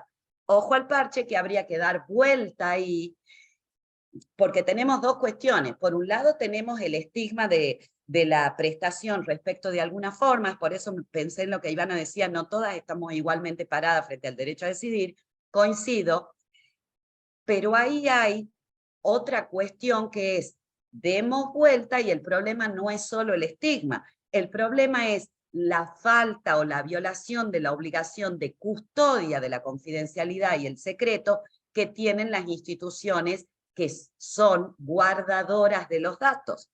Y ahí volvemos a las fuentes. ¿Por qué digo todas estas cosas? Porque hay que empezar a razonar, me parece a mí, la consulta y los estándares de calidad de la atención del aborto más allá de la ley de aborto. Porque si no, estamos siempre en la especificidad. Fíjense ustedes, si alguien que tuvo un shock hipovolémico por consumo de cocaína, va a permitir la institución, sea un funcionario público o el hijo del almacenero, va a entregar los datos de todas las personas que se hayan hecho una rinoscopía o de todas las personas que hayan consumido estupefacientes. Digo, eso nos resulta absurdo frente a otras prácticas delatoras, pero frente al aborto siempre tenemos que estar como aclarando, ¿no? Entonces, devolverles la pelota a las instituciones acerca de sus propias responsabilidades respecto de la custodia de la intimidad y de la privacidad, que también la merecemos quienes vamos a abortar, ¿no? ¿Y por qué me voy a la objeción de conciencia? Porque la objeción de conciencia se puede dar de manera abierta o de manera solapada. Nosotras hace tiempo desde la organización que venimos trabajando el concepto de objeción de conciencia encubierta. ¿Por qué? Porque no nos parece tan peligrosa la objeción de conciencia abierta del profesional de salud que genuinamente considera que tiene un dilema moral, religioso o ético a los fines de garantizar ciertas prestaciones y que abiertamente se identifica como objetor, pero carga con las obligaciones que le habilita esa posición de privilegio que es que le reconocieron el derecho a objetar de conciencia, y por lo mismo no es que utiliza un lugar de poder para provocar daño, sino que utiliza la objeción como una forma de preservar la indemnidad de su propia conciencia. Ese objetor, que yo honestamente creo que son contados con los dedos de una mano, a mí me merece respeto. El objetor que nos preocupa, o la objetora que nos preocupa, es el que utiliza su lugar de poder para provocar daño, el que utiliza su lugar de poder para disuadir o desintegrar las posibilidades de autonomía, el que utiliza su lugar de poder para tergiversar el derecho, el que desde un lugar de jefatura impide al resto que digo, ese es el objetor dañino. Y ese objetor no solo es un objetor que está violando la ley, es un objetor que a pesar de que utilice el discurso de la ética, encarna la violación de la ética, porque las acciones maleficentes propias de un objetor que utiliza un lugar de poder para provocar un daño en la usuaria son reñidas con la ética, violan el principio y la obligación de no maleficencia que tiene el personal de salud. Digo esto porque también mucho tiempo nos han hecho creer a quienes activamos aborto que la ética es un discurso que no nos pertenece. Por eso es que yo estoy todo el tiempo reivindicando el discurso de la ética y de la bioética para nosotras también, porque el ser objetor exige un montón de ética, ¿se entiende? Y por eso es que la ley en el artículo 10 especifica los límites de la objeción. Por un lado, la objeción de conciencia, como la facultad que tiene el personal de salud de declinar o liberarse de la obligación de garantizar la prestación médica de IBE o de ILE, no es para cualquier personal de salud, es para quien deba intervenir de manera directa en la práctica. Y eso tiene lógica. ¿Por qué? Porque no puede existir el neumonólogo por la vida como tenemos en Tucumán. Porque ¿a qué hora va a ser una ILE o una IBE si él se dedica a las vías respiratorias? Entonces, cuando la ley dice quien intervenga de manera directa, es quien de manera directa va a atender la consulta de ILE o de IBE. No es la farmacéutica o el farmacéutico que dispende el medicamento Oxapros. ¿Por qué? Porque la agencia moral, o sea, la capacidad de actuar de acuerdo a las propias cosmovisiones morales, éticas o religiosas, no se afecta porque yo entregue un misoprostol, porque no estoy provocando un aborto, simplemente estoy entregando un medicamento. De la misma forma que quien quisiera objetar de conciencia la muerte digna, que es la posibilidad, por ejemplo, de retirar el soporte vital en algunos casos, no podría objetar de conciencia quien fabrica la alimentación parenteral y decir, no, yo quiero que todo el día se dé alimentación parenteral. Hago estas explicaciones que se notan absurdas porque cuando uno ve la gente que objeta de conciencia, realmente uno dice, eso no se hacen, o sea, porque la ley es clara. Entonces, directamente no es el farmacéutico, directamente no es la recepcionista, directamente no es el circular de quirófano, directamente es el personal de salud que va a garantizar la práctica. Pero ojo, la ley pone otras limitaciones. Por un lado, para objetar de conciencia tiene que haber una derivación de buena fe. Así lo dice la ley, está textual, de buena fe. Y una derivación de buena fe es una derivación tempestiva y es una derivación acorde a la ley. Y acá vamos y seguimos con las novedades. Les cuento que la obligación de derivar, que tanto le molestó a los conservadurismos cuando salió la ley 27610, tampoco sale de la 27610. La obligación de derivar sale de la 26529. Me encanta porque me siento que estoy dando siempre novedad. Sale de la 26529, artículo 2, inciso A, y del decreto 1089/12, que es el que regula. ¿Cuándo una derivación es legal o está hecha en legal forma? Cuando el personal de salud que no está en condiciones de garantizar una determinada práctica, lo registra en la historia clínica y se ocupa de que otro profesional de la salud garantice. Es más, voy un poquito más allá, la ley dice, no se puede declinar responsabilidad hasta tanto no se hizo cargo otro profesional de salud. Entonces, volvemos a las novedades. La derivación también está en los códigos de ética médica, en el de la COMRA y en el de la AMA, con lo cual la obligación de derivar, que también se conoce como referencia, tampoco la inventamos las feministas y tiene una razón de ser. la imposibilidad del personal de salud para garantizar una práctica, sea por objeción de conciencia, sea porque tengo un congreso, o sea porque no tengo la especialidad que requiere, porque hay muchas razones para una derivación, no puede traducirse en una denegatoria del acceso a la salud.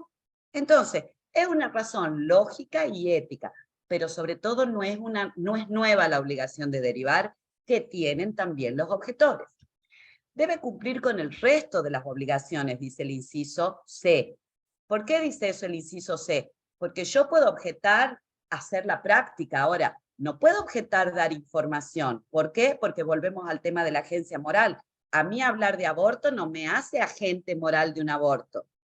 Discursear sobre un tema no me afecta mi conciencia, sino mi conciencia es muy lábil y muy volátil. Yo tengo que poder un poquito, por favor, de convicción. Entonces, yo tengo que poder hablar incluso de los temas que no me simpatizan o con los que no tengo una preferencia moral determinada y con los que incluso no coincido, sin que eso me afecte mi propia conciencia, porque también estamos con gente adulta. Nadie obtiene la habilitación para el ejercicio profesional de ninguna disciplina del campo de la salud si no es adulto y si no ha hecho una carrera. O sea, y si sos adulto, tu conciencia tiene que tener un poquito de sustento que vaya más allá de ponerse en crisis por hablar de ciertos temas. Entonces, ese límite también es un límite legal, lógico, pero por sobre todo ético.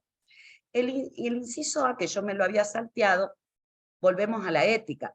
La objeción de conciencia tiene que ser equivalente en la parte práctica y en la parte pública y privada, porque ojo que todas acá conocemos profesionales de salud que tienen una cosmovisión moral en el Estado, cuando son agentes del servicio público, y una cosmovisión bastante más flexible en el privado, que es donde las prácticas se facturan.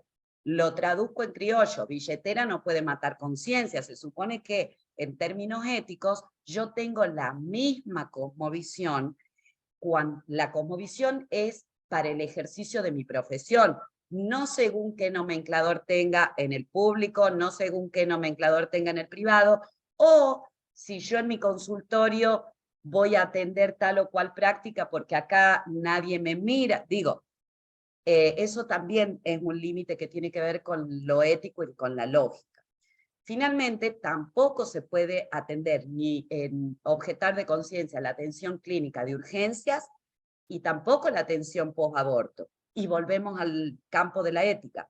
¿Por qué no se puede atender no se puede objetar la atención post-aborto? Porque en la atención post-aborto, el dilema moral, termino con la vida intrauterina, que me afecta mi conciencia, mi ética o religión, ya no existe. En la atención post-aborto no hay vida intrauterina. El dilema moral que justifica la objeción de conciencia se extinguió. Tampoco a esto lo inventamos nosotros. Lo decía Vidar Campos, que es un constitucionalista que ya murió incluso, lo decía hace como 15, 20 años, o sea que tampoco es una novedad. Ese límite entonces también tiene que ver con la ética y con la ley.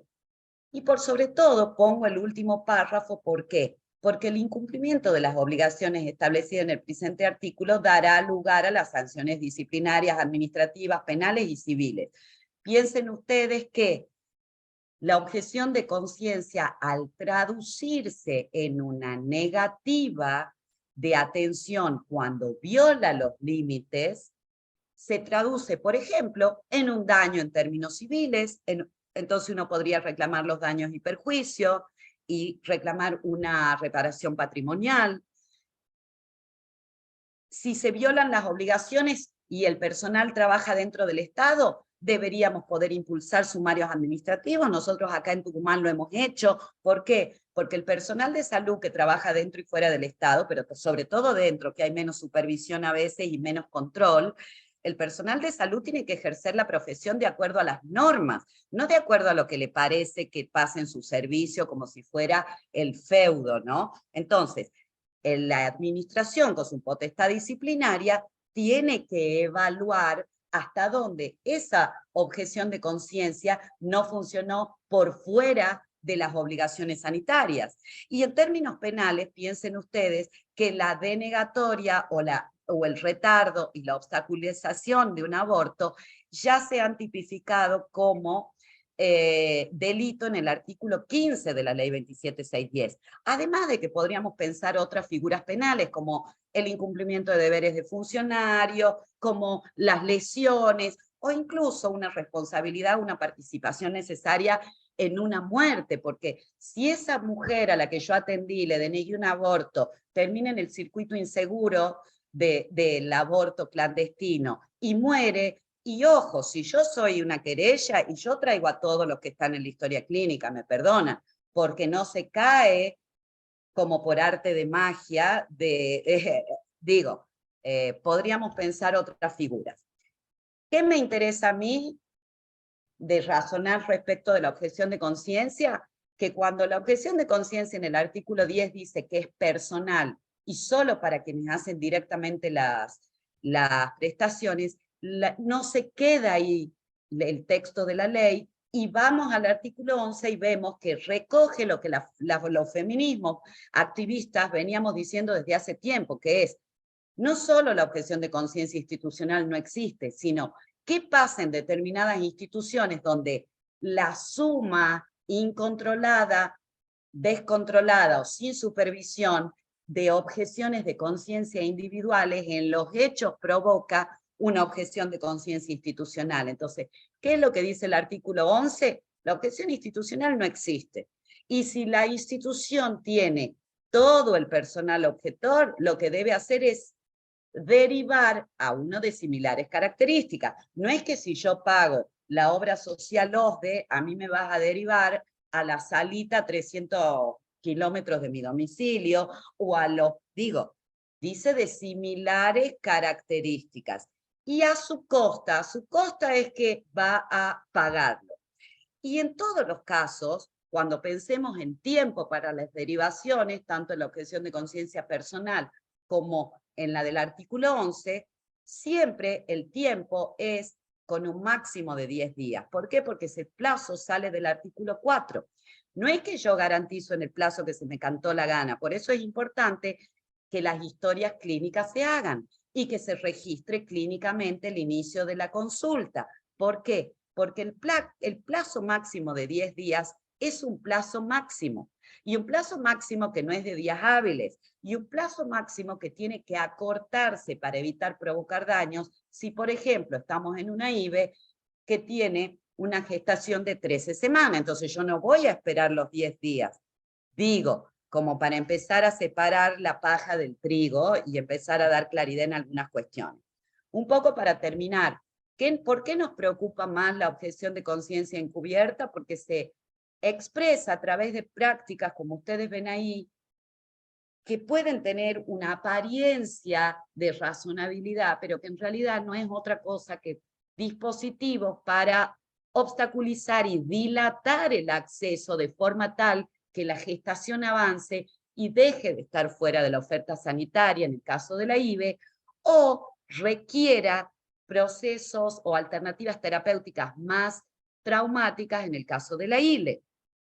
Derivaciones de mala fe, brindar información falsa, sesgada, sin información que estén basada en la evidencia científica, hacer intervenir comité de éticas o bioéticas, generar interconsulta. La interconsulta, artículo 2, inciso F de la ley 26529, es un derecho de la paciente. No es un derecho del personal de salud hacer circular a la paciente por un montón de profesionales. Una cosa es garantizar un abordaje integral y otra que es un modelo en beneficio de la paciente y es un modelo interdisciplinario, y otra cosa es yo uso el artículo 2, inciso F de la interconsulta y la voy haciendo pasear por distintos servicios y profesionales hasta que encuentro el que coincide conmigo, que es que no vamos a hacer el aborto. O hacer hincapié no en este domicilio, no mamita, a vos te correspondía por el domicilio el centro de atención de otro lugar. O pedir autorizaciones judiciales, ¿no? Eso se utiliza mucho en los casos de abuso sexual. Mira, tengo que comunicar la violencia sexual, tengo que comunicar el abuso, entonces quedan equivocadamente atados la investigación penal con el acceso a la prestación de la salud, o, lo que es peor, funciona en los hechos esa comunicación como un pedido de autorización que la ley ya dice que no se necesita, pero además que el fallo FAL aclaró que ese tipo de pedidos de autorización no solo no son necesarios, sino que además encuadran en violencia institucional y son una práctica médica contra lege, que es lo mismo que decir que es una práctica ilegal. Entonces, muy atentos a ese tipo de prestaciones que le llamamos objeciones encubiertas. ¿Por qué? Porque a veces suelen ser más nocivas que, como les decía al principio, quien abiertamente dice, yo no voy a garantizar, pero, ojo, el procedimiento es legal, vos tenés derecho, y ya nomás te paso con Vergara, que es el que hace esta práctica. Y se terminó. Yo les dejaba ahí el artículo 85, como para que lo tengan presente, y termino acá recordando que la objeción de conciencia nació como una herramienta noble para proteger a las minorías atribuladas, que en el juego de mayoría podían ver arrasada su posición. La objeción de conciencia nace como una herramienta para funcionar como una defensa ética, no como una herramienta de agresión. Entonces pensemos siempre que la salud como bien es un bien escaso, entonces no podemos permitir que se distribuya de maneras más inequitativas de las que se distribuye en base al género y en base a todas las interseccionalidades que se superponen a la condición de género. Bueno, muchas gracias y estoy para preguntas. Y disculpen si hablé muy rápido, pero no quería que se me vaya el tiempo. Muchas gracias. Quise prender el micrófono y me apagué el video, cualquier cosa hice. Bueno, ahí está. No, súper interesante, Soledad. Además lo haces muy entretenido, como siempre. Es muy fácil seguirte. Bueno, a ver, un aviso no parroquial. Ahí les vamos a pasar un link para que se anoten, porque recuerden que para poder certificarlas y que figuren nombre y apellido de las participantes de la facultad, tienen que tener 2 de 3 asistencias y participar del último encuentro, que es como un encuentro de evaluación, que no se va a evaluar contenido, sino que se aprueba con la sola participación, intercambiando, contando experiencias de consultorio, experiencias que hayan transitado.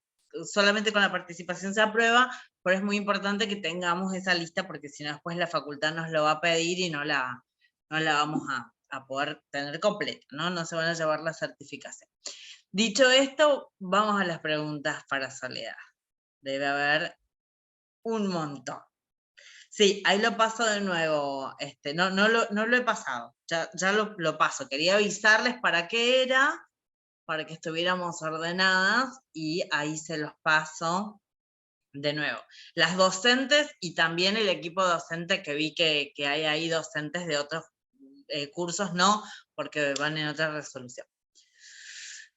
Pregunta, ¿la paciente tiene derecho a saber cómo la atiende un objetor? Dice Mariana.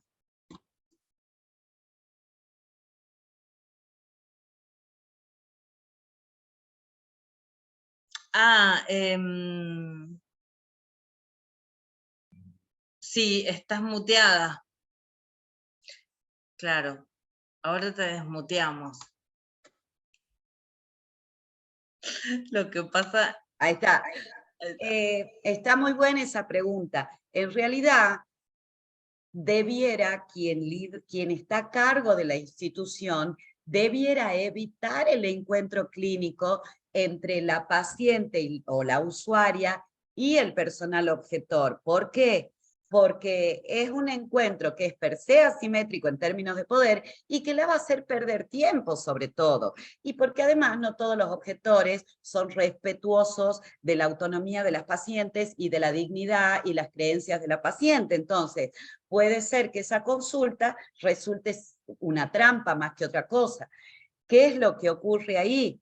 No todas las instituciones tienen personal de salud respetuosos del derecho a decidir. Entonces, nosotras, ¿qué hacemos en Tucumán? Estamos todo el tiempo pidiendo información pública para actualizar cuáles son los centros que sí tienen personal de salud, que ya no le llamamos más amigables, porque estamos un poco podridas de tener que ser amigas de la ley. O sea, la paciente tiene derecho a que la atiendan, entonces el que respeta la ley no es amigable, es respetuoso. Entonces, estamos tratando de actualizar eso, cosas, y lo ponemos en las redes, y lo ponemos, y damos, y cuando tenemos consultas, o van a la oficina, o no, por teléfono, siempre estamos actualizando eso para evitar ese encuentro que puede ser, no traumático, pero sí incómodo, y sobre todo puede ser negativo en términos de acceso para la usuaria.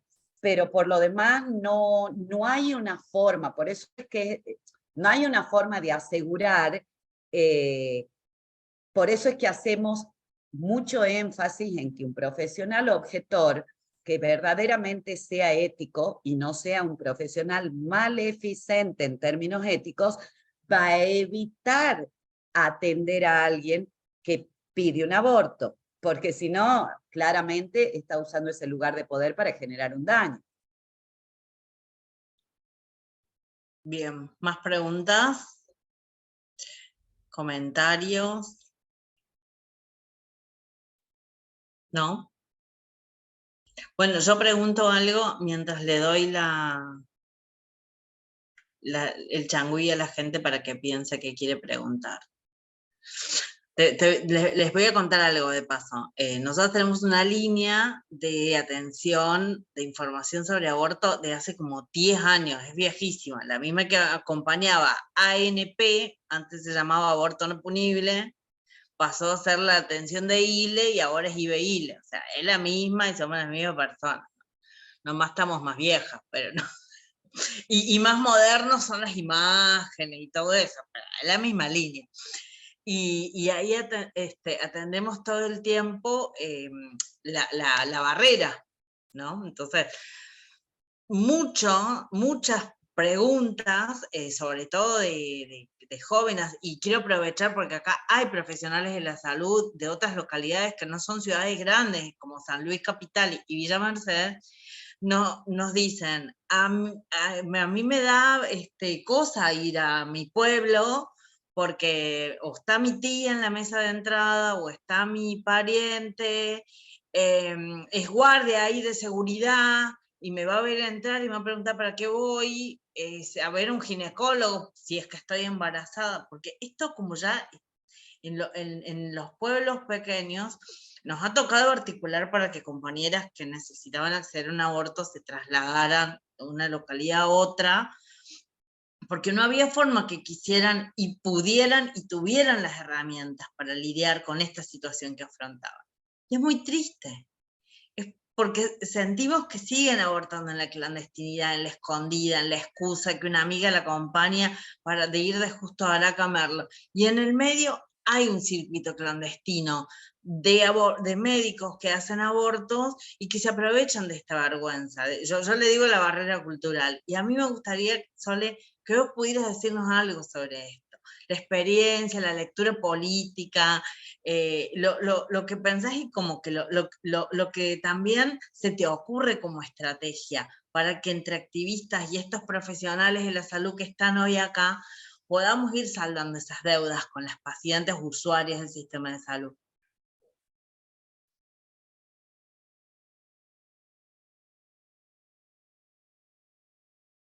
Leti, la tenés que desmutear a Soledad.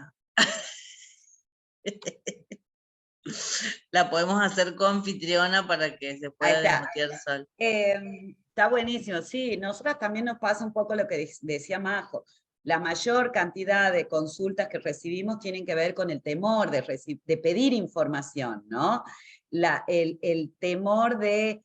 y el estigma. Entonces nosotros arrancamos siempre diciendo, mira, lo tuyo es un derecho, no tenés que tener vergüenza, no tenés que tener miedo, no tenés, o sea, hacemos toda una cuestión de fortalecer la autonomía, porque yo un poco también lo que me gustaría señalar es, a propósito de que alguna profesional de la salud pensaba, no podemos dejar de poner IVE o ir...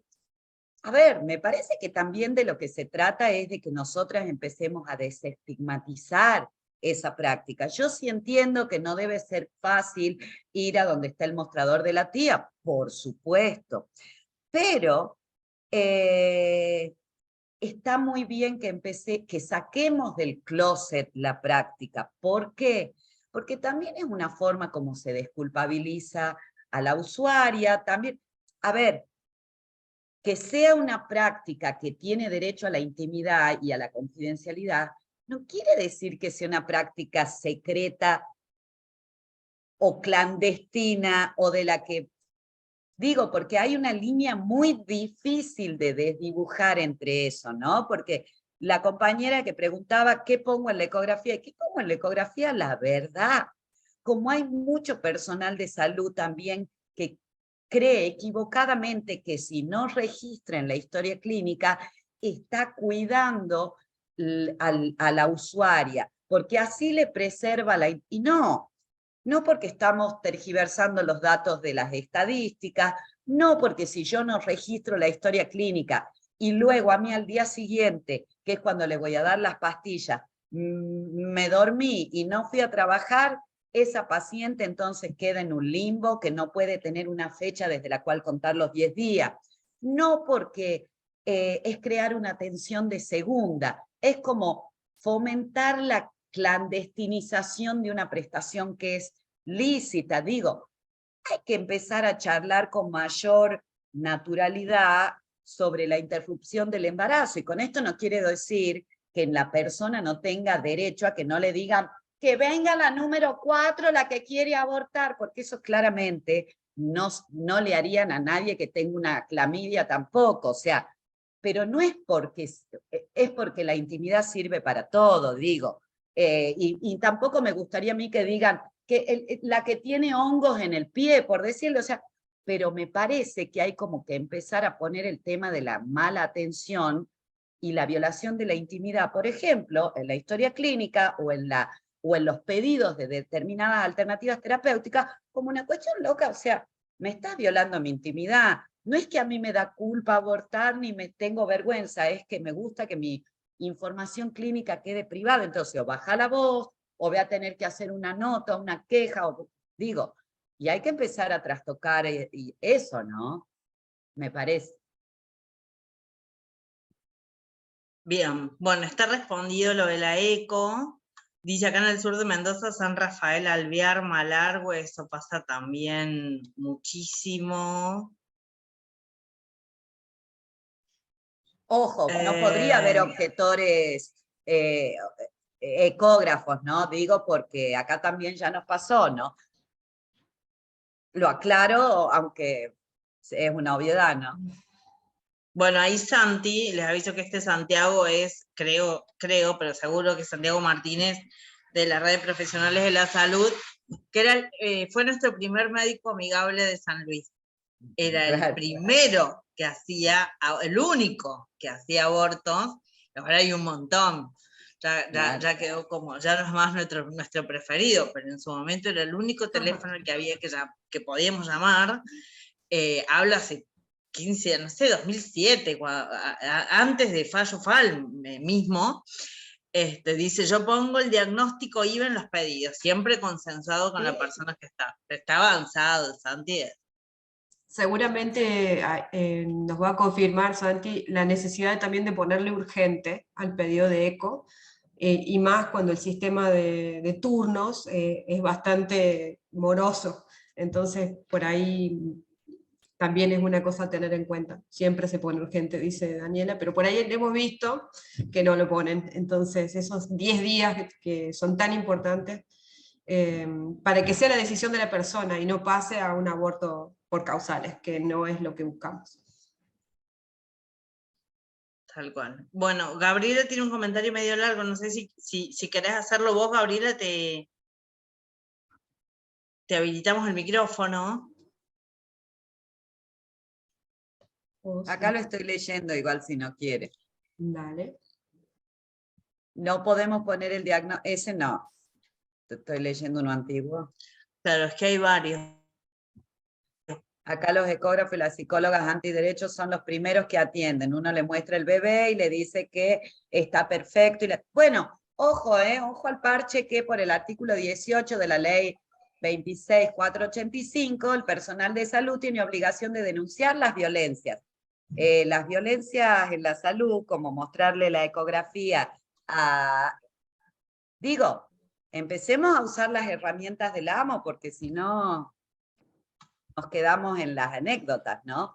Si tomamos en serio la obligación de denunciar del personal de salud, que por ahí está mucho más claro para la violencia doméstica, para la violencia que sufren niñas y adolescentes, las violencias en la atención sanitaria, también las pasa que, bueno, no voy a denunciar al colega, y mirá, no lo hago por vos, no es en tu contra, es en favor de la paciente, ¿no? Tal o de cual. la salud pública como concepto más. Y no hace falta una denuncia penal, hace falta ir y decir, acá lo hicieron las psicólogas de la maternidad Nuestra Señora de las Mercedes en el año 2012, cuando estaban legrando sin anestesia a María Magdalena y le habían hecho entrar la policía a su... a la sala de partos, las psicólogas hicieron una nota dirigida a la dirección diciendo, fulana viene el secreto, fulano le hizo entrar, la alegró sin anestesia, eso es violencia obstétrica. 10 años después, el mes pasado conseguimos que la imputen a las médicas, 10 años después, pero ahí estamos. Claro, sí, sí. Nosotros seguimos lidiando con el círculo clandestino de Justo Arac, que a propósito le dan una medicación que falla, misoprostol, toma 2 pastillas, le da 2 pastillas de misoprostol, no completan el procedimiento. Esto lo denunciamos ya como campaña en todos los lugares donde lo teníamos que denunciar. Entonces, cuando falla el tratamiento, les dicen, bueno, venite al consultorio privado de Justo Arac, que te hacemos el legrado, 90.000 están ahora. Bueno, ahí tenés por un lado la mala praxis y por otro lado, porque es una mala praxis, pero además vos tenés ahí la violencia contra la libertad reproductiva, porque vos le estás impidiendo decidir si tener hijos, no tenerlos, cuánto y con qué intervalo. Y está previsto expresamente en el artículo, en el decreto 1011/10, la violencia contra la libertad reproductiva como cualquier acción del personal de salud destinada a, ¿cómo es que dice? Destinada a impedir el acceso a prestaciones lícitas. Y ahí entra equipo de salud en sentido amplio, quienes trabajan en el servicio y quienes brindan el servicio. Ahí entra la recepcionista, el recepcionista. Yo tirando ideas con soledad de esa, pero bueno. Bueno, acá también Fanny, lo hemos hecho, por eso les digo. Fanny, ¿querés hacer tu comentario? Te damos ahí para que te actives el micrófono.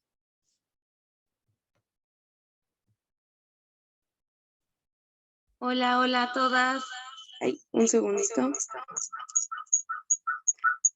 No, pues lo que comentaba es que para mí esto es como una plática del futuro. O sea, yo estoy en México y muchas gracias a Majo por la invitación. Y también disculpen por no hacer como más preguntas, no intervenir más, pero de repente digo, estoy en 2030, porque acá no hemos tenido nada de eso. Y lo poco que hemos construido desde nuestro conocimiento, el análisis, ha sido en debates públicos. Por ejemplo, este último de la objeción de conciencia ha sido en debates independientes, entre personas como aparte, nunca con una institución del gobierno. Y si bien ya hemos tenido sentencias desde la Suprema Corte sobre el tema de la objeción y sobre ciertos avances en materia de aborto, en temas públicos o políticos no se ven reflejados, ¿no? O sea, el aborto sigue siendo estigmatizado, seguimos estando como muy en el atraso. Entonces, pues yo de entrada les agradezco mucho la invitación y estar aquí y escuchar a Soledad, escuchar también pues a la otra ponente, porque es muy ilustrador, ¿no? De las necesidades que se tienen que atender en el momento de entrar en esas discusiones, porque yo no lo dudo que el movimiento feminista va a llegar y vamos a avanzar hasta que logremos despenalizar el aborto, que nos está costando muchísimo, sí. Pero no dudo que, por ejemplo, con el tema internacionalista, con todo el apoyo de la campaña, con la marea verde en general, podamos seguir avanzando. Entonces, ese era mi comentario, agradecerles y pues decirles que las admiro muchísimo y que bueno que estoy aquí porque estoy aprendiendo mucho. Gracias. Gracias, querida. Bueno, si nadie más quiere hacer, yo veo como una pantalla grande y veo como 3, 4 cuadritos nada más, o sea que si hay manos levantadas yo no las veo. No, ¿no? No. Ok, ¿nadie más quiere Yo hacer una pregunta? aprovecho y agradezco y pido, ya que estaba Ivana por acá, no sé si se fue, a mí me vendría bien porque yo también soy profesora en la facultad, si me certifican esta actividad, yo sería inmensamente feliz porque nos mandaron a actualizar el CBAR, así que bueno, ustedes sabrán nuestra vida, Bien. nuestra vida académica. Soledad está presentado como actividad de extensión universitaria en la facultad, así que por lo menos va a Por estar eso, eso. sí. Y ya, ya que estás, te comprometo públicamente a que nos dictes un curso de posgrado sobre estos temas, que Pero estamos encantada. en la modalidad, conseguimos los recursos como sea acá para poder traerte, si se puede presencial, Sí. presencial, y si Yo no, me voy bueno. encantada. Yo la primera vez que fui a San Luis fui a dar una charla sobre objeción de conciencia y convención para ahí en la maternidad. Quedaron como, o sea, sí, voy cuando quieran. Bueno, lo organizamos. Lo Dale, organizamos. dale. Les agradezco mucho la invitación. Bueno, compañeras, muchísimas también. gracias. Quienes no pueden ingresar al Drive y anotar su nombre y apellido, no sé cómo podemos hacer, pero bueno, nada, vemos. Que pongan el nombre acá en el chat y yo voy a dejar abierto un ratito hasta que se terminen de registrar. Ajá, eso, antes no nos vamos a ir. No nos vamos a quedar acá hasta las 10 de la noche. Supongo yo que se va a grabar el chat también, creo. Que se graba el chat. No se graba el chat. Bueno, y a las demás personas que ya se notaron, gracias. Nos encontramos el jueves que viene, también de 3 a 5 de la tarde. Está Estela Maris Manzano, que va a hablar sobre los métodos de aborto, AMEU, instrumental, analgesia, todo eso que tanto le gusta a Estela Maris, contarnos. Dale, buenísimo. Sí, si no, también tienen el mail de campaña para mandarnos cualquier duda, consulta o lo que fuese, y va a estar Leti moderando, y yo hasta el último encuentro no modero, así que nada, gracias por la compartida, muchísimas gracias, Soledad, sos lo más, te amamos. Sí, de una. Y a la gente linda, gracias por sumarse. Hubo como un antiderecho ahí, ¿no? Que eliminamos rápidamente. Un ratito. Besis, hasta Muchísimas el jueves gracias. que viene. Buen Inmensamente agradecida por la presencia de todas.